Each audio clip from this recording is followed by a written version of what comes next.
is about Recording in progress. 6:30 p.m. Deputy Clerk Schultheis, would you read the preamble for us, please? Thank you. In accordance with the applicable statutes of the State of Illinois and the ordinances of the City of Prospect Heights, notice is hereby given that the City Council meeting of the Mayor and the City Council of the City of Prospect Heights is being held on Monday, February 27, 2023 at 6:30 p.m. in person at City Council Chambers, Prospect Heights City Hall, 8 North Elmhurst Road, Prospect Heights, Illinois, and simulcast on Zoom, Acting Mayor Matthew Dolik presiding. This meeting will be broadcast live on cable channels Comcast and WOW Channel 17 and AT&T U-verse Channel 99. It will also be recorded and televised on Comcast and WOW Channel 17 and AT&T U-verse Channel 99. Attendees who wish to speak on agenda or non-agenda items will be provided an opportunity during the meeting. There is a 5-minute time limit for speakers. All right, thank you. At this time, I'd like to call to order the meeting, the City Council meeting of the City of Prospect Heights, being held today, Monday, February 27th, 2023 at 6:30 p.m. In the Council Chambers of Prospect Heights City Hall. Madam Clerk, could I have a roll call for to establish a quorum, please? Yes, good evening, everyone. Alderman Cameron, Here. Alderman Morgan Adams, Here. Alderman Dash, Here. Alderman Ludvigsen, Here. Alderman Dolik. Here. We do have all 5 members here, so we do have a quorum. Could we all stand for the Pledge of Allegiance, please? Pledge of Allegiance. To the flag of the United States of America and to the republic for which it stands, one nation, under God, indivisible, with liberty and justice for all.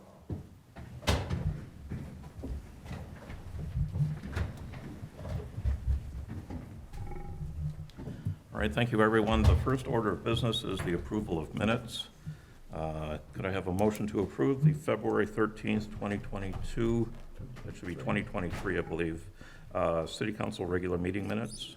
Could I have a motion to approve as presented? So moved, Morgan Adams. Second. We have a motion and a second. Are there any corrections besides that date correction? If not, could I have a roll call, please? Alderman Morgan Adams, Aye. Alderman Dolik, Aye. Alderman Ludvigsen, Aye. Alderman Cameron, Aye. Alderman Dash. Aye. Motion passes 5-0. Item 4, we do have a number of presentations this evening. The first, item 4A, is the City of Prospect Heights water quality and compliance with the National Pollution Discharge Elimination Standards report by Mike Warner of Gawalt Hamilton Associates. Mr. Hamilton, if you'd like to proceed. Would you like me to share my screen, or would you do that remotely? Peter? He's allowed to share a screen. Okay, thank you. All right, here we go.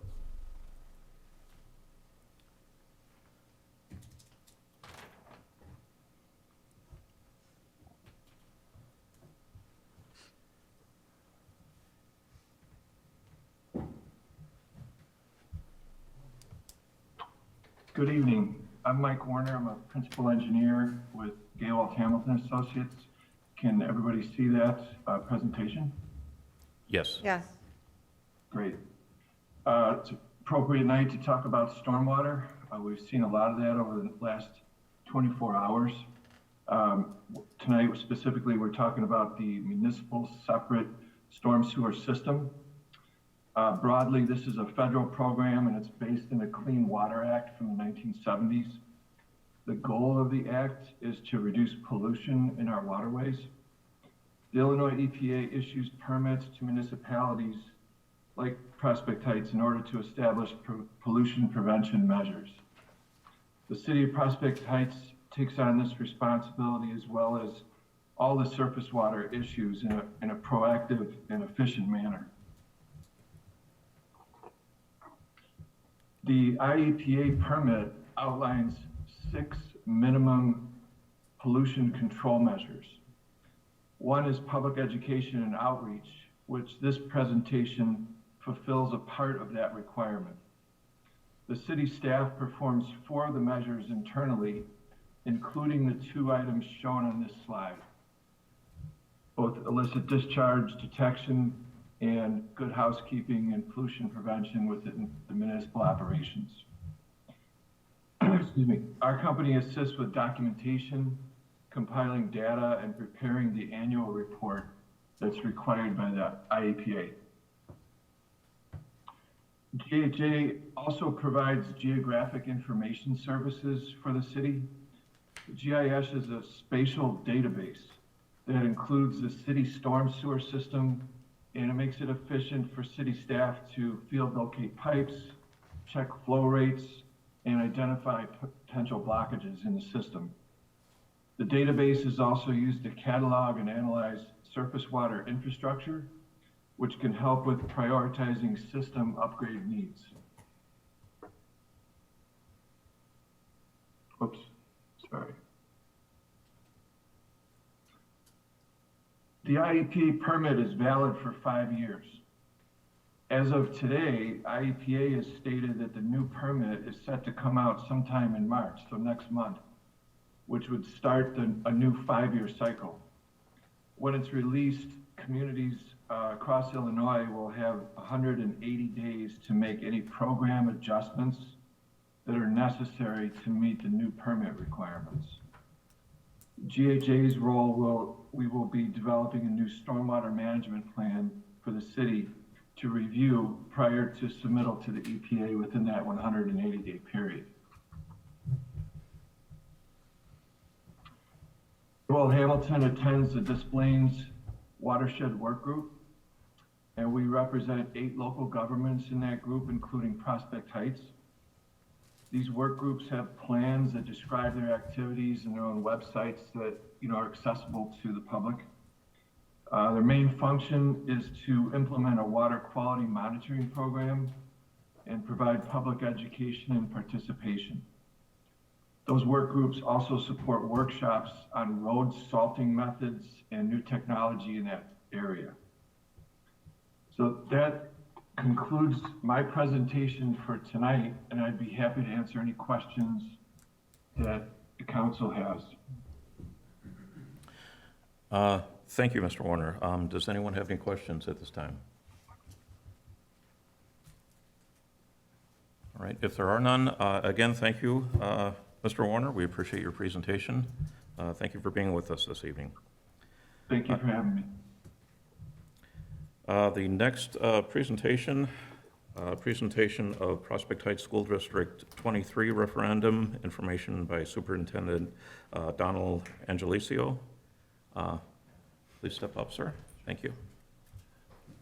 Good evening. Welcome. Thank you very much for having us. I'm joined by my colleague, Assistant Superintendent in the department. She's in charge of finance and operations. And we appreciate the opportunity to just share briefly with you some of the information regarding the referendum that our board voted unanimously to place on the upcoming April election. So we're currently in an information sharing phase. Before I jump into the actual presentation, for more information, visit our website, www.d23.org. And on that home landing site, there is a link to our Building a Better D23 with way more information than we're going to be able to cover in this brief overview tonight. But we do appreciate the opportunity to share because there are some misunderstandings about the school district, particularly because of the way that the state of Illinois chooses to create boundaries for school districts. We are Prospect Heights District 23. We are currently organized by grade level centers. Eisenhower Elementary is our pre-K to 1 building. It's on the corner of Schoenbeck and Camp McDonald. Betsy Ross serves grades 2 and 3. Ann Sullivan, grades 4 and 5, and MacArthur, grades 6 through 8. And those 3 campuses, as well as our administrative building, are on the corner of Schoenbeck and Palatine. What may not be known is that we actually serve 4 different municipalities. So District 23 serves the western portion of the city of Prospect Heights, but we also serve a portion of Wheeling, a portion of the north end of Mount Prospect, as well as the eastern portion of Arlington Heights. So as a school district, much like you as a city, are constantly looking at the services that we provide to our constituents where the needs are within our community and what we can be doing better to better reach students and better serve our students and families. And so through our strategic planning process, we have had this investigation on our docket for quite a while. And about a year and a half ago, we began formally having discussions about some of the more important overarching needs that we have not yet addressed in our strategic plan. We're coming to the end of a 5-year plan. And so we began a process of an investigation, communication with community stakeholders. We had a number of community forums where we talked about what are the gaps in services that the district is not currently providing that the community would like to see. And we identified 4 community priorities and district needs that came out of that. From the instructional lens, first and foremost, we are not currently able to serve all of our early childhood or kindergarten students for a wide variety of reasons, primarily space and then staffing. And so that continues to be a need that came out from our strategic plan, from our community conversations, that expanding and serving all of the students within our school district boundaries in pre-K or early childhood is a clear and important goal. Of course, enhancing safety and security remains a top priority for us. It continues to be something that we revisit over and over again, and that we were able to identify through this process some ways that we can enhance that even further. Just like our homes, we have to invest in those facilities to keep them well maintained and operating efficiently. Many of our buildings, as Mrs. McPartlin will share, are over 25 years old in terms of windows and siding and doors. And just like at home, at some point we've got to look at ways to make those repairs. And lastly, I think one of the things that makes Prospect Heights a little bit unique compared to our neighboring districts is that because we're so small, we're really a central component of the community. If you drive past our facilities on the weekends and on the evenings, you see our Park District partners are actively using those facilities. We've partnered with our Prospect Heights Police Department for training sessions. We have rental groups that use those facilities. We have a partnership with District 214 that use our facilities. That really, we want our buildings to be seen as community resources and that they shouldn't be shut down at the end of the day. We love to see the T-ball kids and the flag football using our fields. We love when Hersey High School comes over and they use our field for practice and cross-country meets. So seeing our community resources as a shared resource is really a continuing need and a priority for us as well. So when we look at the proposed solution and our current existing conditions, we wanted to make sure that this was a responsible ask, well researched and investigated. We recognize that asking any of our taxpayers for additional funding is not something that we take lightly. It's not something that we entered into flippantly. It's something that we've really invested over a year of research into. And we've been able to identify what we believe are some solutions that will help meet that need and set District 23 up for success moving into the future. I'll let Mrs. McPartlin talk a little bit about our exteriors. Yeah, so as Dr. Angelaccio talked about, we have significant issues really at most of the buildings over at the Grodzki campus. We've got siding and windows that are in excess of 25 years old.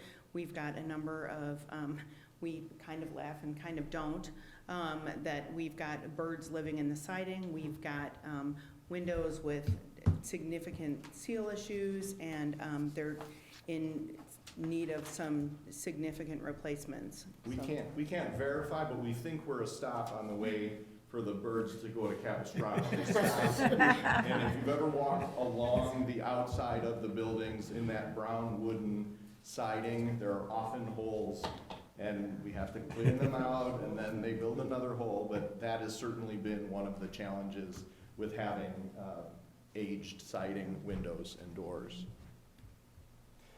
So when we think about a proposed solution, part of the package that we're presenting to the community is replacing all doors, windows, and siding at the 3 buildings on our main campus, as well as upgrades at Eisenhower to not only refresh the exterior of the building, but really take care for a long term the maintenance and ongoing repair needs of those doors, windows, and sidings.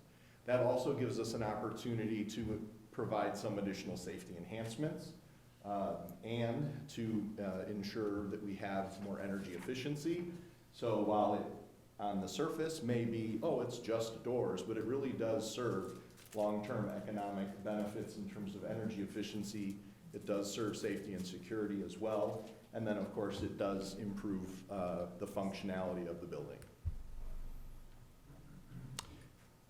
Safety and security? Sure. When we talk about some of the safety and security, we've spent a lot of time on a safety and security audit district-wide, which has identified some areas that we can certainly grow from. The doors, while they're locking, they certainly are very functional. They are not without constant reminders to pull those doors fully closed behind you. We have some limited camera coverage on the interior and the exterior of all district buildings, so we would certainly work with our vendors to look to enhance that, especially around the perimeters. As many of you know, we've added some outdoor learning spaces. We want to make sure those are appropriately covered along with our parking lots and vestibules. Yep. And I would thank Chief Caponegro as well as Chief Smith for serving on our safety and security audit this past summer. When we look at the current footprint of Eisenhower Elementary, again on the corner of Schoenbeck and Camp McDonald, through this investigation, wasn't really difficult for us to ascertain. Every space, every closet, every office is absolutely beyond capacity. We have a number of instances where people are sharing 2-3 people in an office intended for one person. Our current library space has been sort of piecemealed into a number of different components so that we have a music storage in the back portion and we have the office for one of our reading specialists in the library. And overall, speaking just in terms of the need to instructionally serve the students, we know, again, that we're limited by space in terms of our current footprint, and because of that, we're not able to serve approximately 35% of the students who do eventually join us typically either in first grade or in second grade. So we know that these students are there. We believe strongly that if a family who is a resident of District 23 and pays taxes to District 23 and they want to send their students to school, we should be there, an option for them. Obviously, there are maybe reasons why people would choose to send them to a private program or a parochial school. We fully respect that, but we want to make sure that we're at least an option for the residents of District 23. So when we look at a proposal of how we might serve our community better, we have a rendering of an 8-classroom addition that would help to alleviate the overcrowding and allow us to provide classroom space for full-day kindergarten and for expanded early childhood programming for all of our eligible students. In the drawing, the existing footprint would have a renovation to the main office area by creating a secure vestibule, a waiting area and a screening area for parents, return our library back to full functionality, and then you see sort of wrapping around the existing footprint is the addition of 8 classrooms as well as 12 office spaces. In addition to those, because we're bringing more students in for a full day program, we need lunch for all of our students. We need more PE sections for all of our students. So we have a small multi-purpose room currently that is fully booked throughout the day. It's used for PE, and then it switches over to lunch, and then it switches back to PE at the end of the day. Obviously, if we were to add more sections and need more PE and lunch, we would be looking at adding an additional multi-purpose room. And then again, the opportunity for us to really provide dedicated spaces for our interventionists, speech and language pathologists, social workers, psychologists, and the like, to be able to provide the services that are needed by our students in a more efficient and effective way.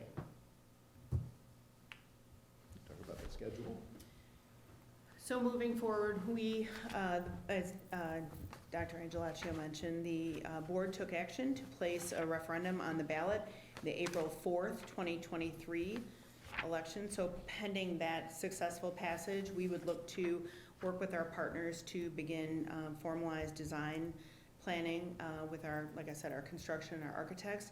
We were very purposeful in this, knowing that it would be kicking the timeframe out a little bit. We didn't want to incur any significant costs in advance of the referendum. We wanted to be responsible and certainly responsive to our taxpayers. So those bids would go out in early 2024, with construction formally starting in the spring and getting ready for an open in 2025 in that summer.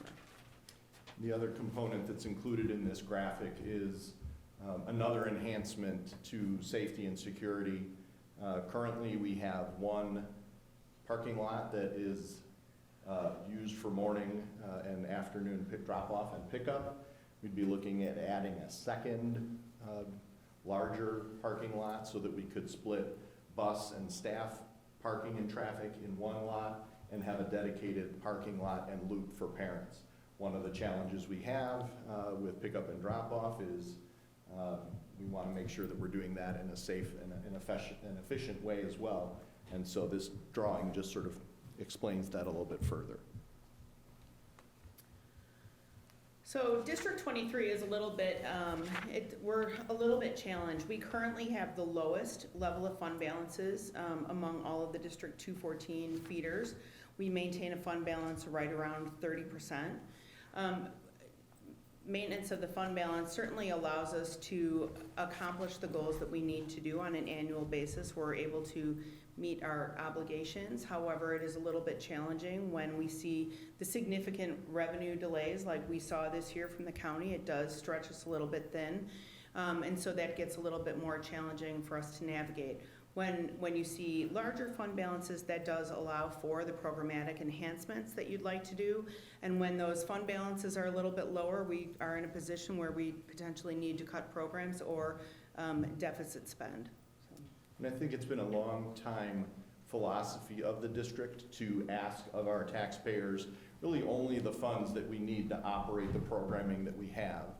Where you see other districts and other organizations that may be able to build a deeper fund balance, it's because they're taking in more revenue than they're turning around and spending back on their programming.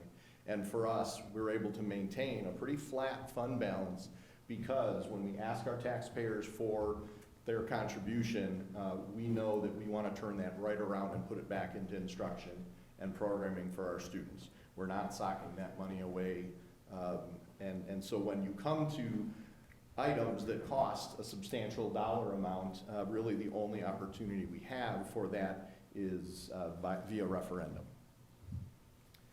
So through several meetings with our community, with our staff, with our consultants, construction managers, and architects, we were able to determine exactly the what we needed to be able to continue to offer and enhance the services that we have for our youngest learners, and be able to accomplish the facility needs that we had at all the other buildings. So what we're looking at is the full scope is at $24 million to complete the Eisenhower expansions as well as the facility repairs that we discussed.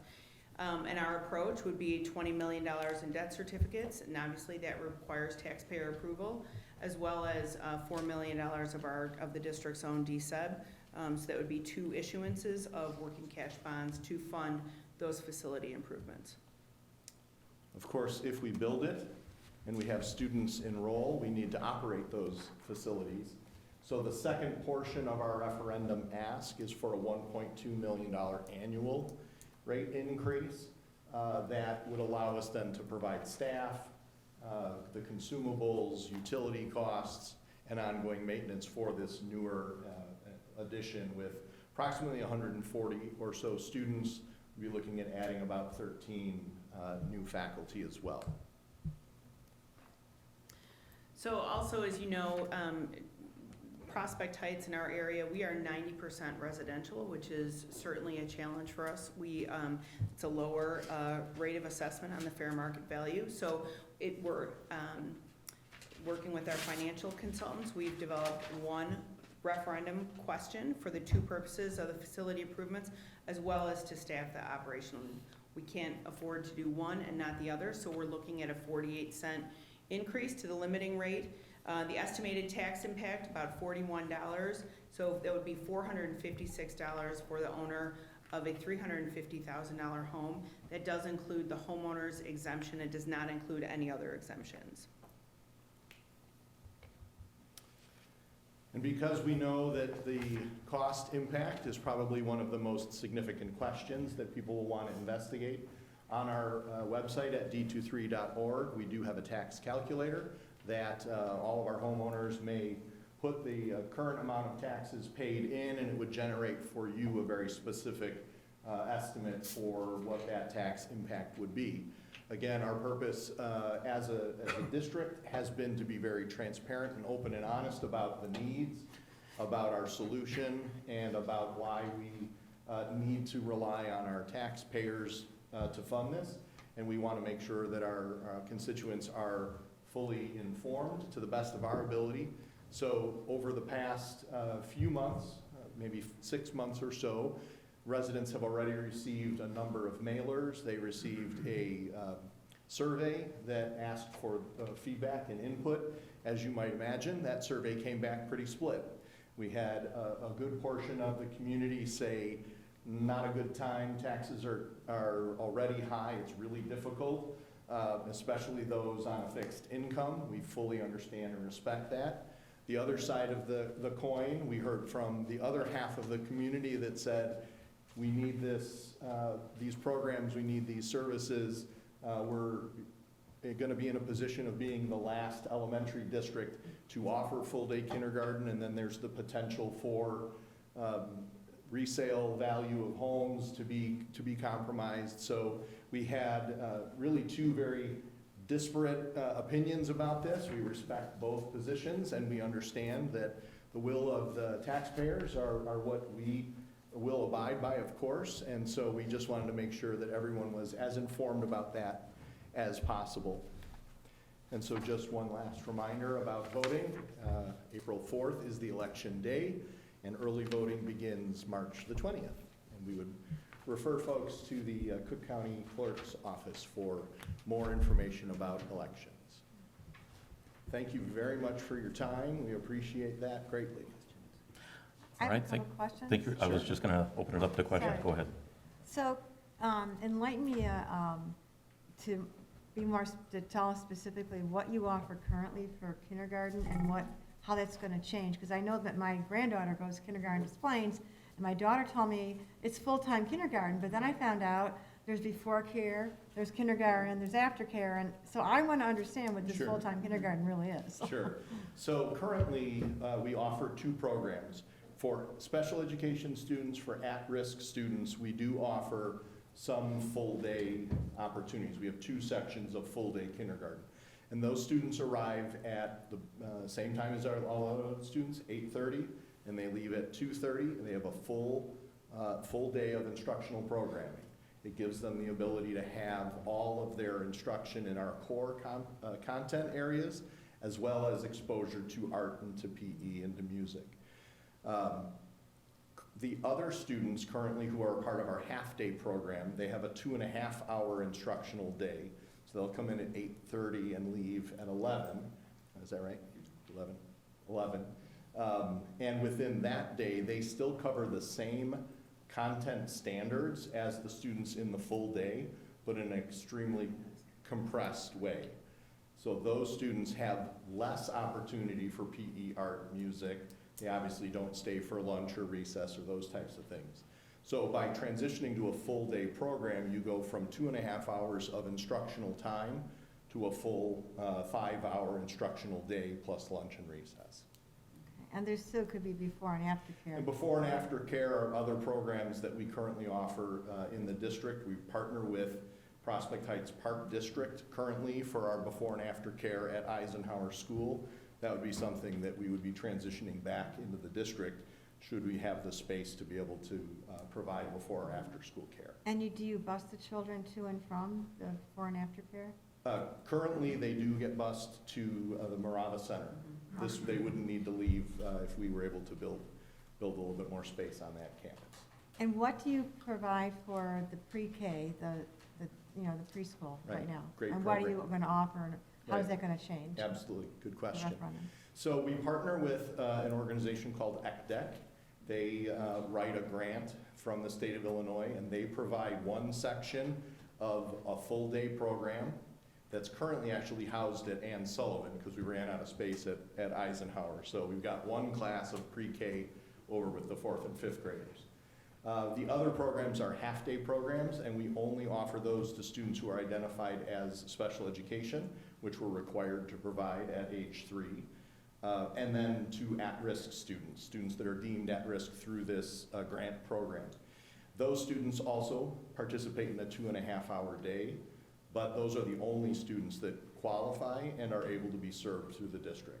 So we wouldn't be changing the early childhood program to a full-day program, but we'd be able to offer more sections that would allow students who don't qualify for as special education students or with at-risk needs to participate and be available for instruction. We would likely be doing that in some sort of fee-for-service model. Thank you. Yeah, thank you. All right, any other questions? Yes, go There's a ahead. quick question you brought up at the very end there about fee for service. Yeah. A lot of people that send their kids to the private schools for preschool or all-day kindergarten. Right. Will there be any, I've been away from the elementary school with my kids for a while who went through District 23, but will there be any added, will it be more expensive for a parent to have a kid in school for pre-K or kindergarten all day than if they were a 4th grader or an 8th grader, like the fees and that?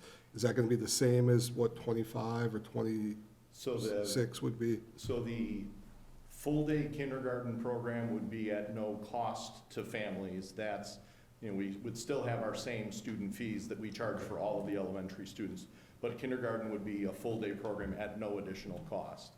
For those families that would take part in the early childhood programming, if they're at risk, if they're special education, those remain free for our families.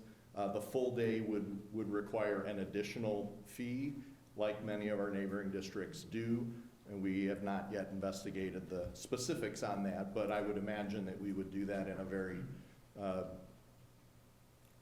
cost-friendly way for families. What is the percentage of special ed? Is it about 50% of 15? 50 or 15? 1.5? 1.5 across the entire district, it's Okay. it's approximately 15. Okay. Thank you. Mhm. All right, any other questions? All right, thank you very much. I have a to question, both of Mr. you. Mayor. Yes, who is that speaking? This is Rich Tibbetts. Yes, Rich, go ahead, sir. Thank you. I thought they were an excellent presentation, but what brought the talk about maintenance and repair of your buildings, I'm wondering if you don't budget maintenance and repair into your budgets for such things as you described, but also don't you increase your tax levies every year? And if so, what do you do with that money in terms of looking towards, replacement of things that you're discussing? Thank you for the question, Mr. Tibbetts. That's a good question. We do budget for ongoing maintenance and repairs. We spend somewhere in the neighborhood of $1 million to $1.5 million based on the tax levies that we currently receive. The challenge there is that that $1 million annually, when you think about the full expanse of our 4 facilities, parking, lot paving replacements, et cetera, that gets eaten up pretty quickly. We have used that for our roof repair, which are now almost fully repaired. We've done that over 7 years or so. Our HVAC upgrade system has taken us 5 years or so to run through that cycle. So the challenge is not that we would never get to siding, but it's a cost prohibitive issue for us to solve at one point, because we just don't have the dollars available for a $4 to $5 million expenditure at any one given time. So the solution for that, should a referendum not pass, is for us to continue to budget annually for that, but again, do some work one year, wait, do more work the next year, do more work the next year, which, as you know, becomes an added cost the longer and longer you push that out. You lose efficiencies of scale when you're purchasing on an annual cycle rather than all at one time. So it's not that we're not currently budgeting for those things, it's that what we're looking at accomplishing here would be pooling those, the referendum funds to make a significant impact all at one time. Did I mess any of that up? No, I or- think you're exactly right, and I think the challenge that we have is we have an articulated capital plan. It's a 10-year plan that we just reevaluated in year 5 this year. So that was the halfway point, and that does lay out exactly the needs building to building, whether that's restrooms or interior and exteriors, paving, roofing, and HVAC are the big lifts that we have every year, so. So I have a question. So the referendum is one component, and how many years is that, would that be levied over? It's a 20-year bond issuance. 20-year, okay. So then in addition to the money that's being raised for the referendum, you're also looking to increase the amount of tax dollars you generate from each resident in the school line item? No, the school line item is within our current budgeting and planning. So those are funds that the district is choosing to put toward this project Okay. rather than other So it's items. not both, it's just the additional, so Right. whatever's on our tax bills right now remains the same, Right, and then the additional money is just through the referendum? correct. Okay, thank you. Yeah. The full package is $24 million for all of the projects, plus a $1.2 million annual operating cost. $4 million of that comes directly from the district paying into that. So the bond issuance is only $20 million. So that's why there's that wedge that are funds the district is committing to it on our own. But just to go on to what you said there, Alderman Dash, there's a component of it that's permanent. You have a permanent part and a temporary bond portion. Correct. The 1.6 is 1.2 operating permanent, rate. and that covers the additional staff, because you'd have to have something to pay for anything. Is that additional staff and the cost of the maintenance? I mean, now you got a bigger building. Yep, utilities, Placement of- consumables, materials, yes. Okay. Right, so that's what I was trying to understand, so, because you're not just paying for the referendum, you're also paying an increased, Right, it's not just a temporary bond referendum, Right. it's also a both line component. items will Right. go up, so it will, whatever you were paying to the school district's gonna go up. It's an Then- increase in the limiting rate. Right, so if I was paying the school district $4,000 last year, or previous taxing year, right, it's gonna be $4,500 now, or whatever the number is. So that's going up in addition to the additional line item that will be on the tax bill for the referendum, for the bond. Because won't the bond come as a separate line item on our tax bills? No, it's one question. And But then when we I split get that my up. tax bill though, won't there be one line item for the bond and then one for the school district? There'll be two separate collections. I honestly don't know the Like answer. when No, it's not like, we- it's not like an SSA for Not- us. Yeah, It's increasing, I guess we need to know how, the question probably is how you have two components where one remains after 20 years and the other goes away. Because Right. at year 21, there'll be a big drop-off Right. in the Yes. rate. Right. yes. But if you're increasing your ability to extend the rate, how do you do that without having two parts to it? You know, you have your bond amount and then you have your forever amount that you're increasing, right? Yes, As one line item is 43 cents or whatever it said, yes. a portion of that goes away after 20 years and then the rest of it continues on? I would have to ask our bond counsel that question. For the tax calculator, it shows just the one question with both components combined. So would only be $1 amount increase, whether it's split out on a tax bill or not, I honestly don't know. Okay, is that something that you could find out at a later date Sure, and get to absolutely, us? Just absolutely. email it to me or the city. Yeah, absolutely, Greatly will do. appreciate it, and I can pass on the information. Thank you. Mhm. Any other questions? All right, thank you, both of you much. very Appreciate much. your time Thank you very much. greatly. Thank you. The next presentation is from the Chicago Executive Airport Monthly Update, presented by Director Scott Sayward. Thank you, Acting Mayor. I just wanted to say, it's funny, each time I come here, it's every 3 months, this seems to get closer and closer to you. It must be just me, but I just feel like I'm getting closer and closer to you. So, anyway, Acting Mayor and Council and staff and officials, I want to thank you for allowing me to give you the update tonight from Chicago Executive Airport. There's a lot going on, and that's a good thing. It always is a good thing. We plan to present the CEA budget to you at the meeting here on April 10th. Last month for the airport, we did have a budget workshop, and we're planning on working on passing it at our next board meeting, which will be, I think it's March 15th. So upon that time, it'll be coming to you. The annual audit also has been completed, so that's another thing that we've checked off the box. And the staff is near the finalization of working with the state of Illinois for the master drainage study update contract. And what that means is it'll ensure compliance with MWRD, the Metropolitan Waste Retention District, for permitting for future airport projects. So that's in the works right now.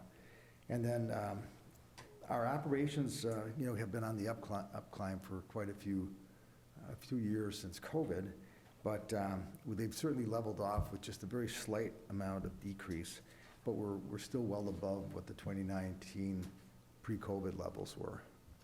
So we're glad to see that business is continuing. One good news with our new customs facility, the rate of usage now is 37% higher, so we're getting a lot more customs traffic through there. And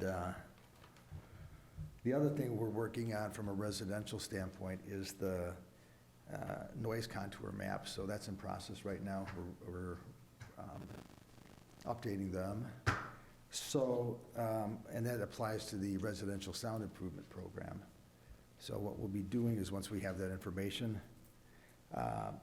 we're looking at potentially a May meeting, public meeting about it to, roll out the new maps, provided that we get them at that time. We'll keep you updated on that. And with the recent ice storms, ice is the worst thing to deal with from an aircraft standpoint. So our crew's operational staff labored to ensure that CEA remained open for all the flights that were coming in. So no flight was refused. So I think that's, I have to give them credit for working those long, hard hours with with those big giant brooms that, Michelle, sometime you'll have to take a ride in it, right? Yes, I've been waiting. Good, or anybody's welcome to do it. I did it when I first came on the board, and people like big trucks, well, it's much bigger than a big truck.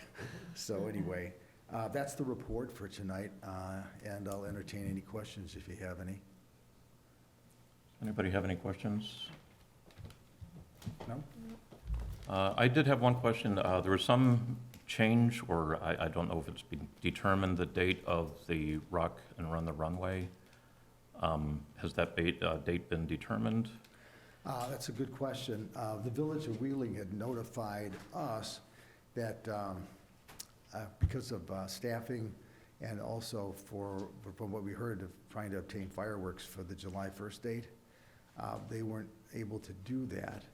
So from what I heard, they had mentioned that they'd spoken to us, Prospect Heights, the other owner, and it seemed like everything was going to be, or was worked out. So we're the providers of the space, we don't necessarily put it on.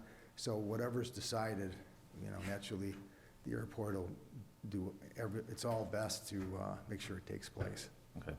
The reason I'm asking you is that there was some speculation that it might be the same date as our block party, which is a big conflict for us because residents can't attend both, and that's a big event for us.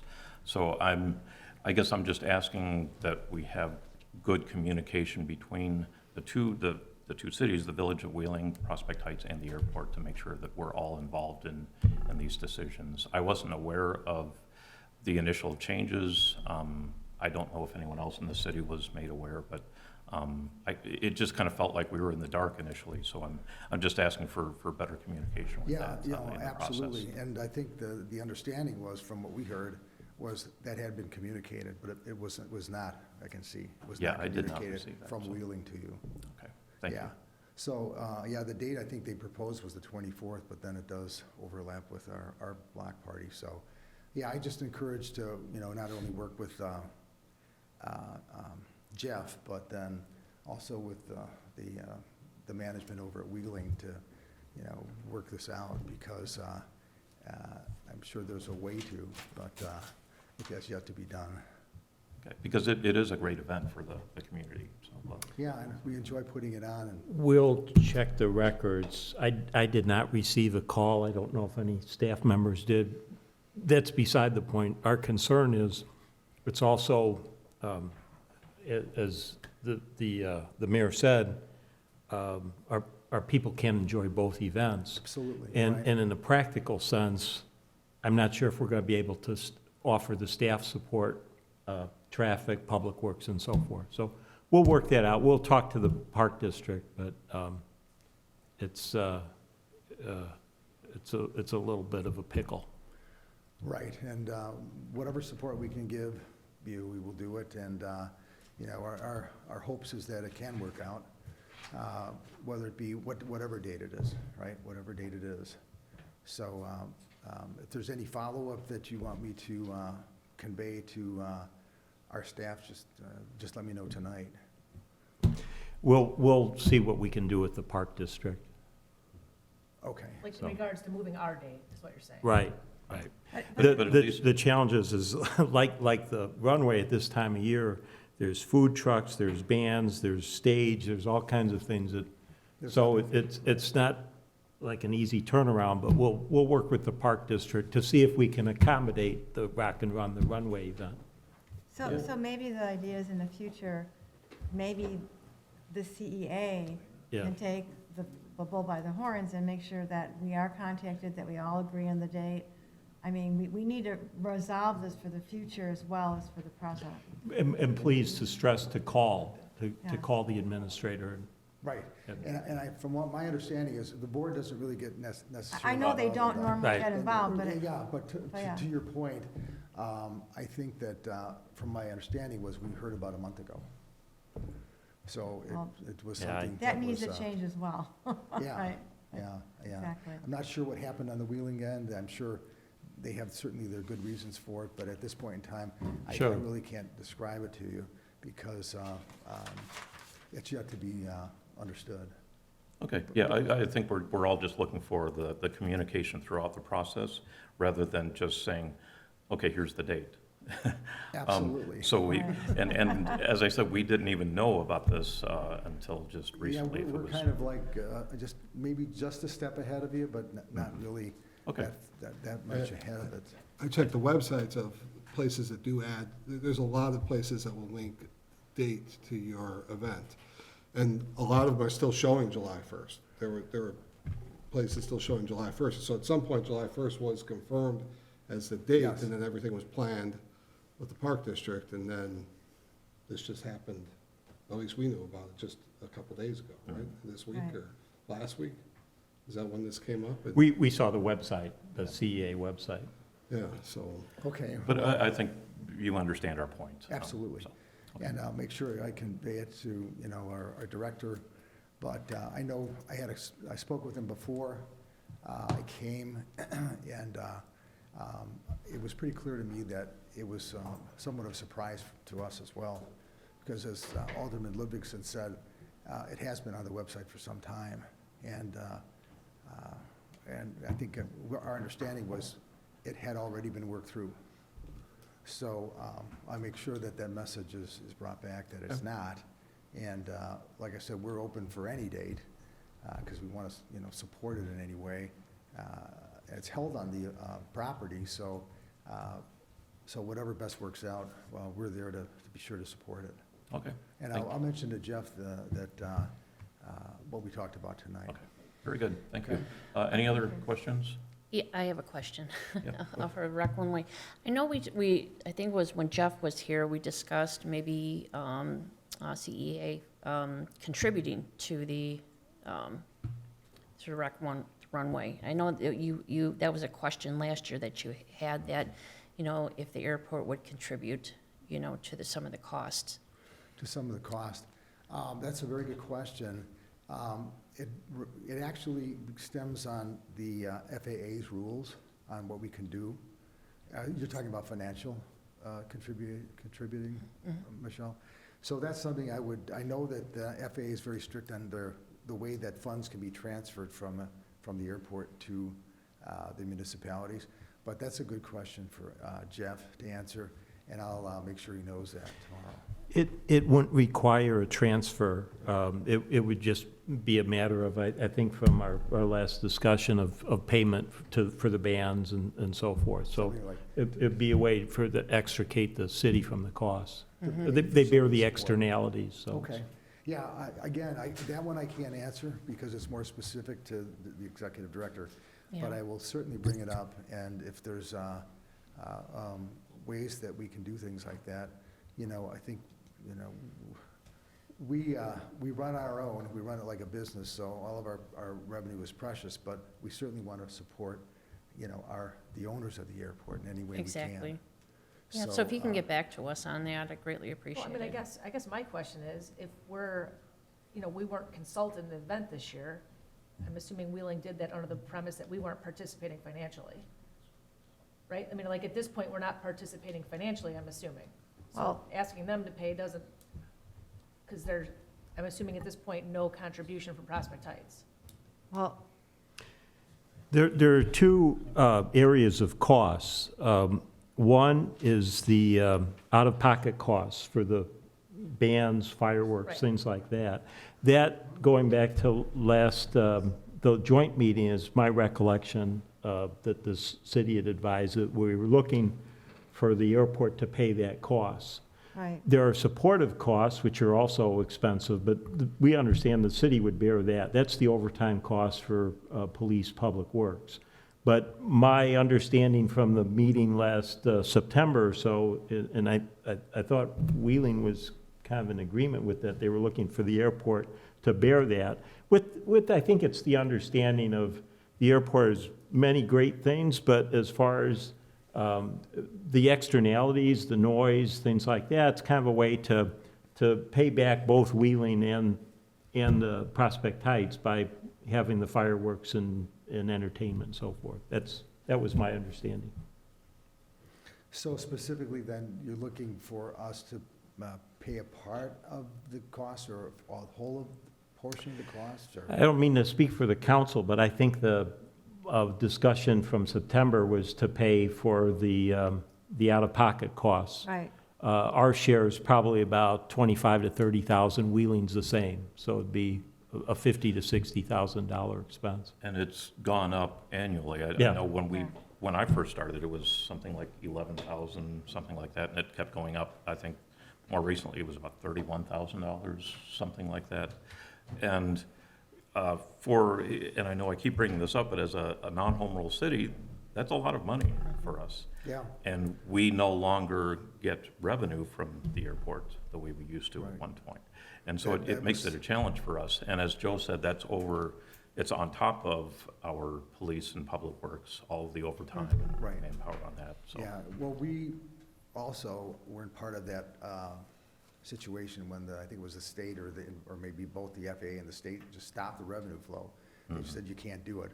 So- Yeah, I'm not blaming the airport for No, that. no, right. That was the state legislators Right, that. and as you guys know, we don't get a dime from anybody other than to run it. So, I mean, I think this is a great thing to bring up to Jeff. I think it's coming in and out of conversations over the many years. And we'll see if something's changed or if we can do it. And then he can also fill you in, because our costs too, we've got staff on board, we give them overtime, we've got promotional costs, all that other stuff. So it's probably good to share all this together so that we have an idea of what it really costs and how we can best facilitate it. Maybe we can do that at the budget meeting, or outside of that, if that's Yeah, easier. actually, maybe, or before, yeah. Before the budget. Yeah. Right, maybe make sure they know, I mean, I know you brought up that you can't transfer money. I fully understand that. I know what that is. I know we can't do that, but we're not looking at that, so don't have them, like, start to look at how do we transfer money, because Yeah. that's a non-starter, I agree. Right. But how does the airport maybe So how do can the we can stage and support the it? bands and the Correct. other things Yeah, where they yeah. would actually, Take you know, care of no it. different than you're expending money for your staff to be there in overtime on that day. Yeah. You're spending money related to something that's not airport operation.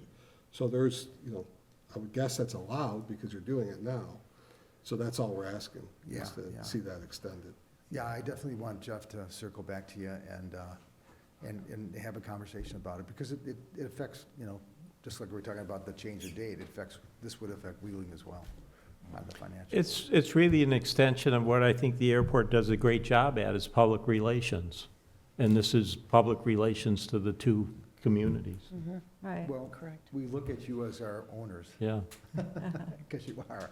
And we certainly want, if there's a way to try to give something back to the community in this venue, which is, as everybody's pointed out, it's a great venue.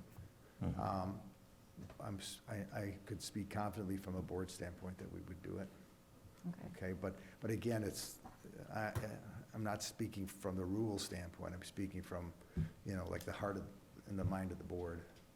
Okay, Yeah. good. All right, thank you. Any other questions or comments? Thank you very much, Mr. Sayward. Thank you. Appreciate it. Thank you. Ladies and gentlemen. All right, so we have one more presentation this evening, presentation of the Prospect Heights Fire Protection District referendum. Information provided by Fire Chief Drew Smith.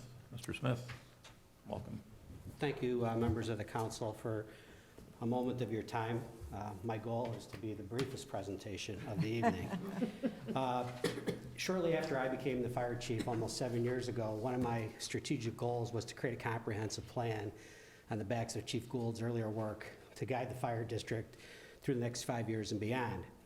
And we started that process off, and then the pandemic hit. And things got tabled for about 18 months, and we brought that plan up, and we set the plan in motion, and last fall, our Board of Trustees embraced the plan and adopted it as a formal document within the Fire Protection District.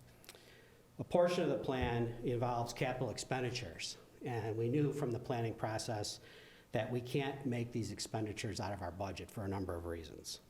We knew that before we even set forth on the comprehensive plan, but the comprehensive plan solidified all that. A little bit of history. The fire district was formed in 1944 and predates the city by almost 40 years. We've been a fixture in the community that entire time.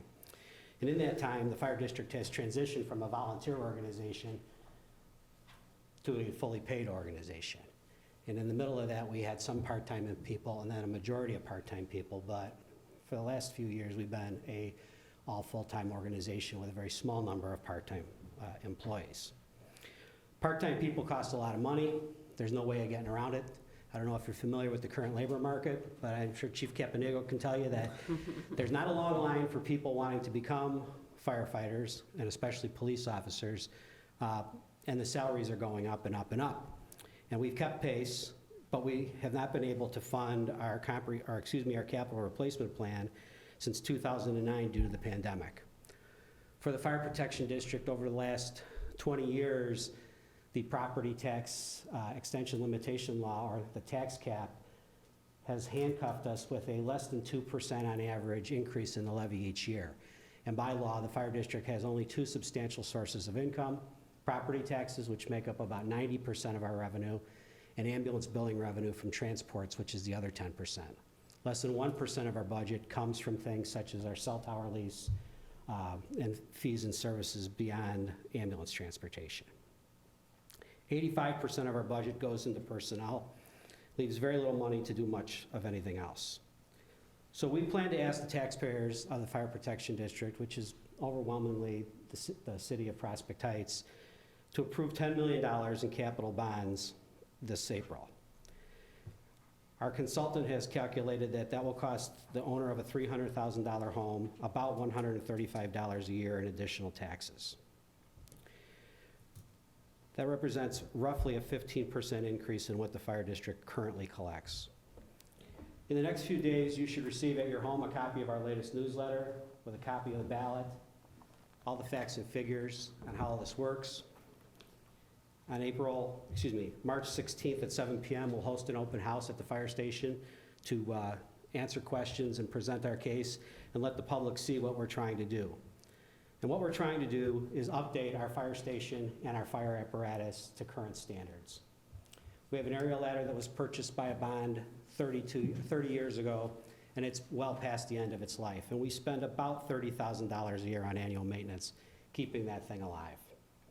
It's played a critical role in a number of significant fires in Prospect Heights over those 30 years. We also plan to combine our water tanker truck and a pumper into one vehicle. And why we're going to do that is because we've traditionally relied on our ambulance crew to bring the tanker to a fire. We can't rely on that anymore. In 2022, we answered 2,722 calls. It represents a 500% increase in the number of calls in Prospect Heights over the last 30 years. Simply put, it's not good gambling to rely on somebody who's not in the fire station a large percentage of the time, which those paramedics are not. We also need to replace 2 ambulances, which are now 16 years old. We took some steps 6 years ago to re-chassis those ambulances. In other words, take the box off, put it on a new chassis. That saved us half the cost of a new ambulance 6 years ago, but we need to replace those now. And the lion's share of the capital expense for the bond is to update the current firehouse. Our fire station across the street is about 10,000 square feet, which is about 40% of the size of the average headquarters fire station for a suburban fire department. But more importantly, it is a fire station that was designed for a volunteer workforce, not for a full-time paid workforce. In many respects, we are lacking Americans with Disabilities Act compliance. We don't have private sleeping accommodations and bathrooms, and it's basically a giant, communal setup. And with the current workforce and COVID, where we had all of our people sleeping in the same room, and miraculously, we didn't have a whole COVID-infected workforce in that time. We have to be prepared for what's next, both health-wise and gender and social situations that we're faced as a nation. So we propose this. We think it's a reasonable request. We'll let the taxpayers decide for themselves. A little more of the history lesson. This will only be the 3rd time in the 79-year history of the fire district that we've asked for a bond. The original fire station was built by donations of the community, and the labor was performed by the volunteer firefighters to build that station in 1948, and then a 1971 bond and a 1991 bond added 2 additions onto the firehouse. We've saved all the money we can possibly save. When I was promoted to chief, it was congratulations, you're the chief, and oh, by the way, you have to cut $300,000 out of the budget because of tax losses. And so I had to cut a deputy chief's position, a secretary's position, and a clerk position. And then in 2013, we also had to lay off 6 part-time firefighters and reduced our staffing. And we operate at that point. We're in the position to move forward with increasing our staffing. Our finances from a day-to-day operation look extremely good, although the COVID was quite a challenge. We've collected over $2 million in grants in the last 20 years, but that well is now running dry because we've gotten all the free things you can ask for off that list. And we think we've saved the taxpayers a lot of money because our part-time staff has saved an average of $1.25 million a year as compared to an all full-time workforce. more than $20 million of savings in the last 17 years. So people used to ask Chief Gould how many really bad fires there are. And he used to say, how many does there have to be? And as a community that experienced one of the worst fires in suburban history, not even 5 years ago, I echo that concern. How many really bad fires does there have to be? Well, to put it into perspective, in the last 30 years, there's been 233 fires in Prospect Heights in someone's home. And 56 of those are significant where we needed help from other communities. And 3 of those fires have displaced dozens of residents in our community. So I invite you, and I invite the rest of the city residents to the fire station on March 16th at 7 p.m. to see for themselves what we're asking, to ask all the questions they want. I'm more than happy to engage any of you on a one-on-one if you so desire. And in the end, we're not asking to do more. We're asking to do what we do, to keep doing the things that the citizens of this fine community have grown accustomed to and tell us we do in a wonderful way. It takes money, but it takes people. We have the right people. We need the money.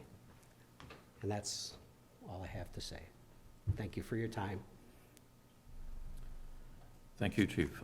Does anyone have any questions? Okay. Hope to see All right. some of you on the 16th. You will. And stop by anytime. Thank you very much, sir.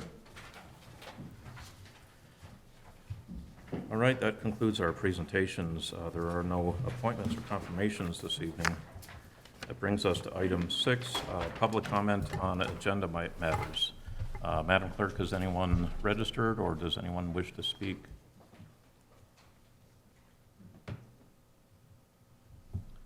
Madam Clerk, I think you are muted. Has anyone registered? No one is Sorry. registered. No, there's no one. Okay. Thank you. All right, thank you very much. There is no consent agenda, which brings us to old business. Item 8A is staff memo and ordinance amending Chapter 2 and Chapter 6 of Title 5 zoning of the city code pertaining to short-term rental properties. This is something that we discussed at the last meeting. Mr. Peterson, go ahead. Thank you very much, Mayor and City Council. Just wanted to point out that at the last meeting, there was a couple questions related to the definitions within both of the ordinances, and I wanted to let the council know that the attorney, Jim Hess, and I spent some time, we clarified that, and we also added a provision related to penalties for the minor possible offenses that could have happened, which then also would be our due process provision should we ever have to do further enforcement of revocation. So I just wanted to point out that those clarifications were added to this final version. Thank you. All right, thank you. Before I open it up for discussion, could I have a motion to approve, please? So moved, Morgan Adams. Second? All right, we have a motion and a second. While Director Peterson is standing there, does anyone have any questions? I know this was a discussion last meeting. Go ahead. Yeah, just on the enforcement part that you're talking about, is because this is now amending the, like, even the hotel motel type of, this is going into that section of our code as an allowed use as a rental, right? So that's where it's gonna be allowed through. There's 2 parts to this. One is we had to make it the permitted use within the zoning code. So that's technically the text amendment. The changes to the Title 3, Chapter 7 is our normal property rental code, which covers all our multifamily rentals and everything else. And we had to put the rules in that section to apply for the short-term rental. So that's what the second change is for. So what are, because that, last week, that was one of my biggest concerns, is being able to enforce the true use of this new way that we're going to allow single-family homes to be used. So is there anything outside of what you actually put in that this will be governed by? Is there something where you can say, hey, this is part of the motel or hotel ordinances, so if there was a problem, you could revoke a license, so they couldn't do it, versus in a single-family home that's just being rented long-term, that's, you really don't have a license. You have an inspection fee, but there's no license to say you can do this. So do you have other ways that aren't necessarily put into the ordinances now to control it, but now you're able to control it because of these existing ordinances in place on being able to even use that for that purpose? Actually, the Title III, Chapter 7, the rules side of it that governs our regular rental ordinances had the revocation language. So we do have that ability, should a long-term rental, whether it be a multifamily or a single-family long-term, we've always had that provision. What we didn't have in the review of this was a stricter penalty clause for the minor stuff leading up to that point. And we added that. And this would govern the long-term single-family rental, the long-term multifamily rental, and now the new rules for the short-term rental under our property rental code.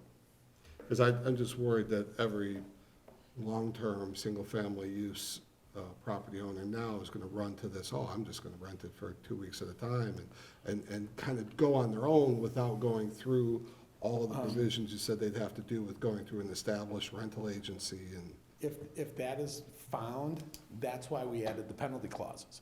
Because if you look at this ordinance, they have to come to the application and get approvals first before they can enter into the short-term rental marketplace. And that was done by design, so we didn't have that situation happening. Mm-hmm. Okay. So building department-wise, you'd be able to shut somebody down if they just all of a sudden put a sign out in front saying weekly rentals? Yes. Okay. And the That was short-term my- rentals. If they do regular rentals, and we find it every once in a while, we'll see an ad or we'll get a call, then we go and then do the enforcement to get them into the program. Well, I think you'll know what's happening. I think the neighbors are gonna call you, even if they have a license. So Oh, it's gonna be something that's gonna be, I no longer live in single family, so it's more of Alderman Dash's than Alderman Morgan Adams' issue now, but I came from that, so I'm always thinking of that still. I will tell you, we don't have a lot of it, but we do get calls from neighbors occasionally when the people that had been in the house for a long term of time now aren't the same people and they didn't see a for sale sign. Mhm. Okay, we follow up on those anyway because our ordinance under the Title III, Chapter 7 requires them to be registered, even to do long-term rentals. So that's how we find out about a lot of them anyway. And that would be the same processes Okay. on this with more teeth. Right, right, you'd really be able to stop it cold. That is correct. Okay. So if there was a violation at a short-term rental, does the ordinance provide that the short-term rental like is revoked then while that violation is being addressed? Or would they still be allowed to continue renting it? If we had, let's say, something came up and they did not, I'm just gonna use the example of they don't have the video backup. Okay, that's a significant major issue, so we could say, no, you're now, Well, let's say there was a noise violation at a house. Noise violation, what we would do is probably use the penalty clause and issue a local ordinance citation and put it up to $750. So we could put a stiff penalty on that citation, and that should be the deterrent for that, to that owner for that happening again. Having a single noise ordinance, is that grounds for revocation? I don't believe so. You know, And I'm regular not saying homeowners have that. withdraw or like eliminate their ability to do the short-term rentals, but while any potential matters are being addressed, that they wouldn't have the ability to continue renting the house until they were resolved. I'm trying to think of a situation. Typically, a noise complaint can be handled immediately. We have under our nuisance ordinance for the police department could then terminate that and get a hold of us, and we could then address it on a citation level. And usually a one-time visit would stop it. I'm trying to think where we would need to temporarily suspend their operations. I'm not, I'm So- not so I- seeing that side of it. So I think what she's saying is that if, let's say they didn't have, for some reason, something got messed up and their video surveillance didn't work. We would go to them and we go to the providers and say, hey, this is your violations and notices and this is grounds until this is fixed. You know, we would request that they did not, and if they failed to do, then that would be grounds then to escalate it up to the revocation standpoint for permanent removal of their license. And I think what she's asking is, during that process, would the city be terminating the ability of the owner to rent, to do the short-term rentals? I don't know of a situation for a short-term rental, but for example, in a long-term rental situation, we typically have to give a time frame in which to gain compliance. Right. Okay? Whether it's if a long-term renter, we're still going to the owner to gain that compliance. There should be some time frame in which they comply. We just wanted to make sure that the penalties were in there stiff enough to get us the grounds to progress up. In my review of other short-term rental rules, I did not see anywhere where there was any provision for a temporary suspension of those actions. As long as there was a compliance plan and the minor infraction is terminated immediately, then you put the onus on them. Then if it happens again, you escalate to the next level of revocation. So if a property had multiple violations, could it escalate to a point where the city could revoke their license? Yes. And what would trigger that? Let's say we had an owner that had rented to people that, let's say, 3 weeks in a row, we get calls for parties, we get calls for lots of issues. It comes down, then we look at it as, okay, now we've just escalated past our third ticket. Now this is now grounds of bad behavior by an owner not managing their property. Now we're gonna go after the owner to escalate up to potentially the revocation phase. Okay, so there is a mechanism where if there are multiple issues at a residence, Or the severity of a particular incident okay, got it to that point. But we added that penalty clause to give us that graduation scale, so on minor offenses, up until we added that in this ordinance, the only action we had for enforcement was full revocation. So it's trying to balance the offense to the penalty, and then also build our case if we had to do a revocation, if we had the right documentation and the right events. So I think the other question, and maybe you've already touched on it with Alderman Ludwigson, was what if an owner decides to do this and not comply with the requirements to get properly licensed and everything else, just does it, and how are you going to know about it, unless somebody complains? Well, how we got this is, we start getting the hotel motel tax checks, because if they're going through Airbnb, VRBO, they by law have to report it. That's our ordinance already. We already have that on the books. Secondly, our code enforcement officer periodically checks to see who's offering. You know, we actually had a police officer who was looking to move into town, a new officer, and said, oh, hey, did you see this address I looked in the rent? They're now advertising Airbnb. And then we went out there, and you're not allowed to do it. That's not a permitted. And they hadn't rented anything at that point in time. Also, too, we got them to be in the program for a long-term rental because that was their intent, and they hadn't been in. So we do spend some time looking and double checking.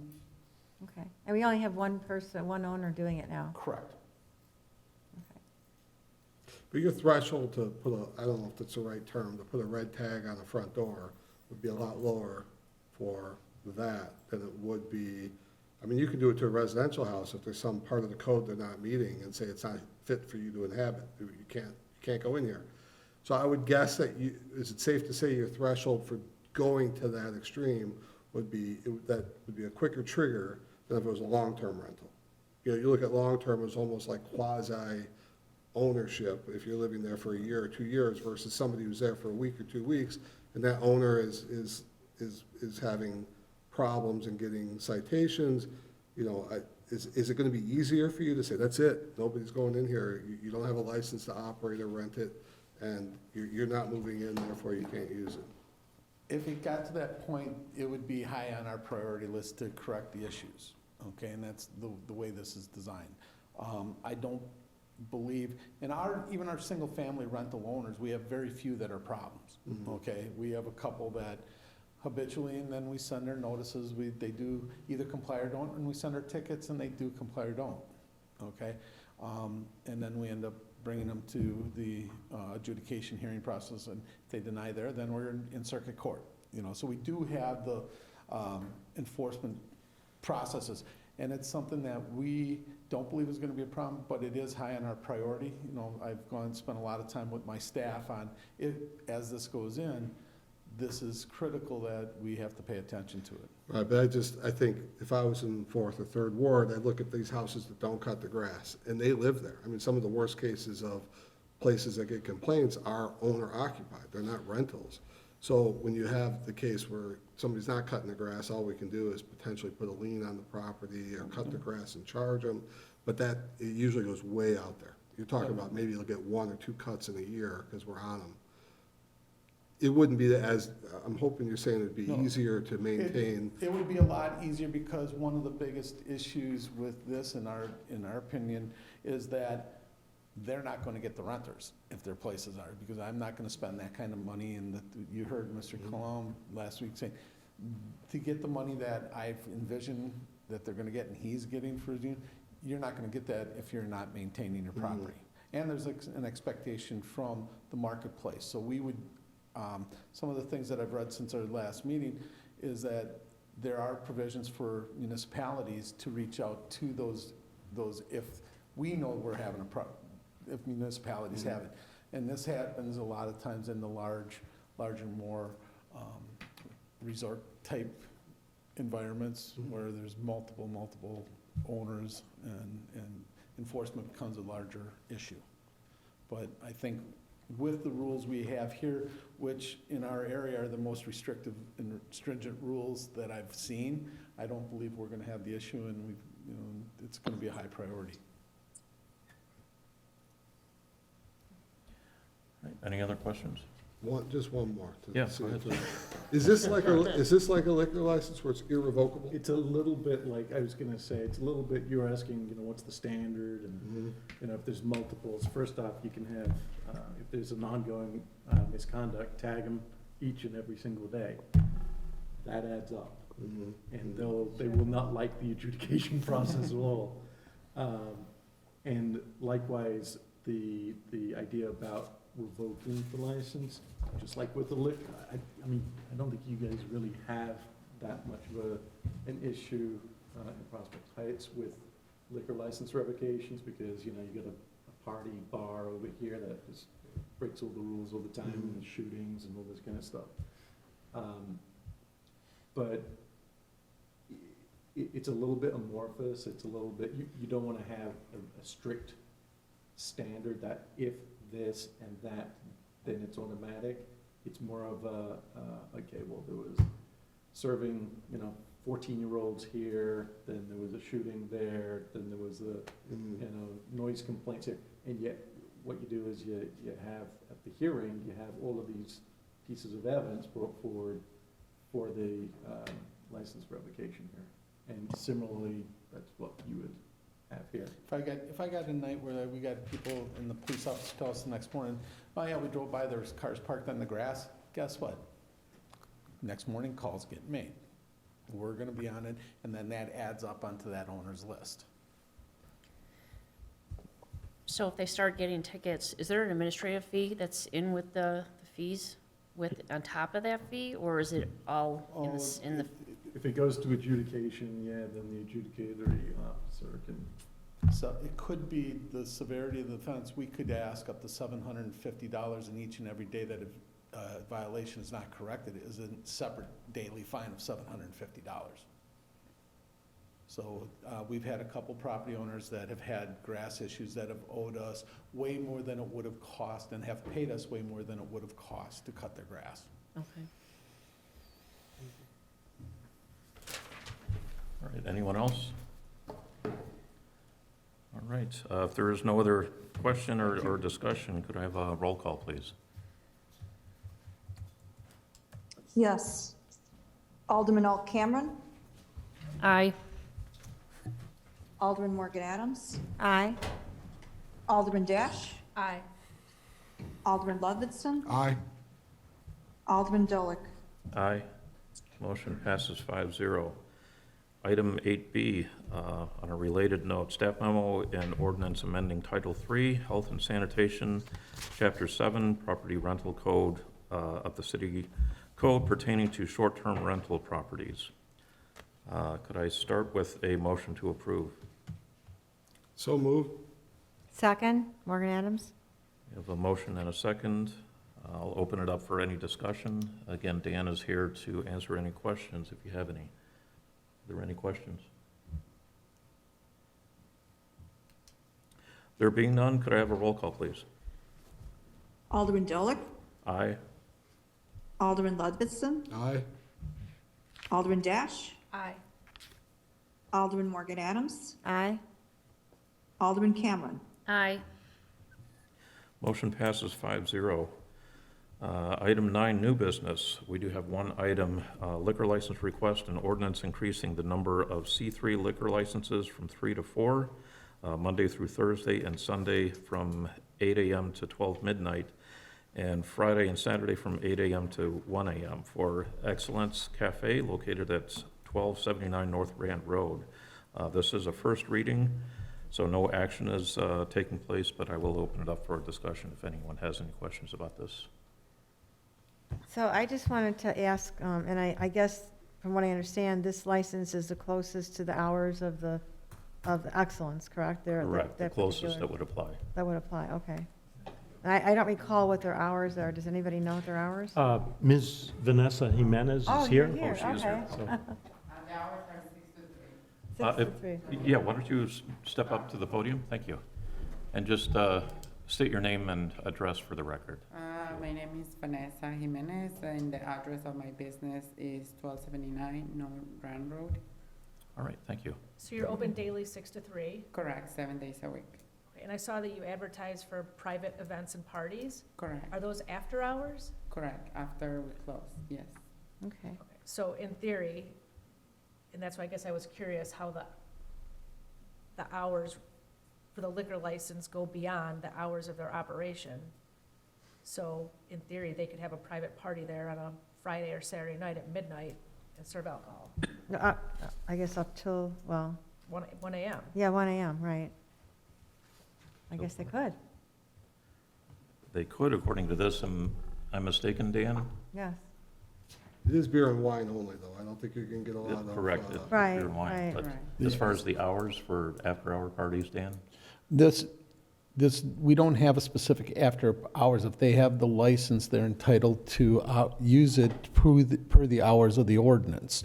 Her business practices is the 6 to 3. What this does is give her a little bit more opportunities to expand her business and those off hours, so it could, and as I see it, it could help her business growth and, serve some of her customers who are looking for a nice, quiet, special event. Right.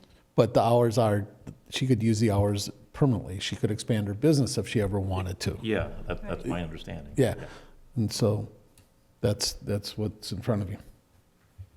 Okay, that makes sense. Does anyone have any other questions? No, I just thank you for not taking the maximum like everybody else tries to do. They walk in here and want the 3 a.m. or 4 a.m. license, and this, I'm very happy with this. This is good. Thank you, thanks, everyone. All right, thank you for being here tonight.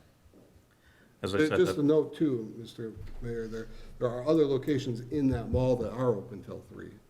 A couple of, aside from Atlantis is one of them, but there are other just restaurants open till 3 with full liquor license. So anytime somebody wants a beer and wine till, midnight during the week or 1 a.m. on weekends, I usually don't have a problem with that. I think it's good that she's asking for that. Thank you. all right, thank you. That brings us to staff and elected officials reports. Tonight, we do have the January financial report. Nate, if you'd like to go ahead, sir. Yeah, thank you, Mr. Mayor, Alderman, and city staff. The financial report for January of 2023 was included in the agenda packet. It's been about 9 months through the fiscal year, and we're at total revenues of 83% of budget and total expenditures of about 85% of budget, so we're in line with our budgets. Expenses may appear a little higher due to general obligation bond payments and capital projects that have, we're starting paying them off. And revenues, I'm happy to say that one aspect of our revenues for a handle tax, we're looking to, collect about $57,000 through October, November, and December. That money is coming in by the end of March. So our collection efforts for that have been paying off. Revenue, I'm sorry, I didn't hear you. The handle tax, the OTB. Oh, Yeah. right. That, just for clarification, that's one that's paid directly to us by the owner. Correct, and they've been. Does not come through the state like sales tax or. It does not come to the state. It is paid directly from the owners, and we've had some challenges, and I just wanted to bring up to the council that, our collection efforts our emails and our communications are paying off. Other than that, if you have any other questions regarding the financial statements, I'm happy to address them at this. So are we receiving all of those funds then, or are those monies we're not receiving? October, November, and December payments are coming through. Okay, so Yes. we're getting, okay. Yes, we are getting them. All right, thank you. Okay. Right, any other questions? Just a clarification, when some of these expenses, like our expenses are reflecting 85% of budget, which is higher than where we are month-wise, but that's because some of those expenses aren't coming through our, you can't match up your revenue to your expenses because some of these expenses are coming from capital fund. Yeah. So, when I look at that, I say, wow, we're over budget, and we're really not, because that's money that's already collected. That's money that's When you're talking about being 83% of budget and revenue, you're talking about actual collection of Actual taxes for collection. now, within Yes. this budget year. Yes, and a lot of it's a timing issue, like you mentioned, yeah. Which a big part is the road bonds that we don't Correct. get. Right. Yeah. Okay. All right, any other questions? Nope. Thank you very much, sir. I appreciate it. Thank you. Thank you. Moving on to, we'll start with the elected official reports. Does anyone have a report starting to my left? Anyone to my right?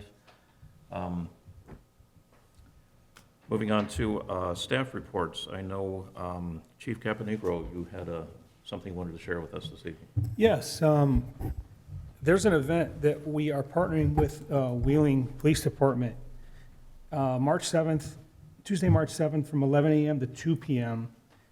We're calling the event Let's Taco About It, TACO.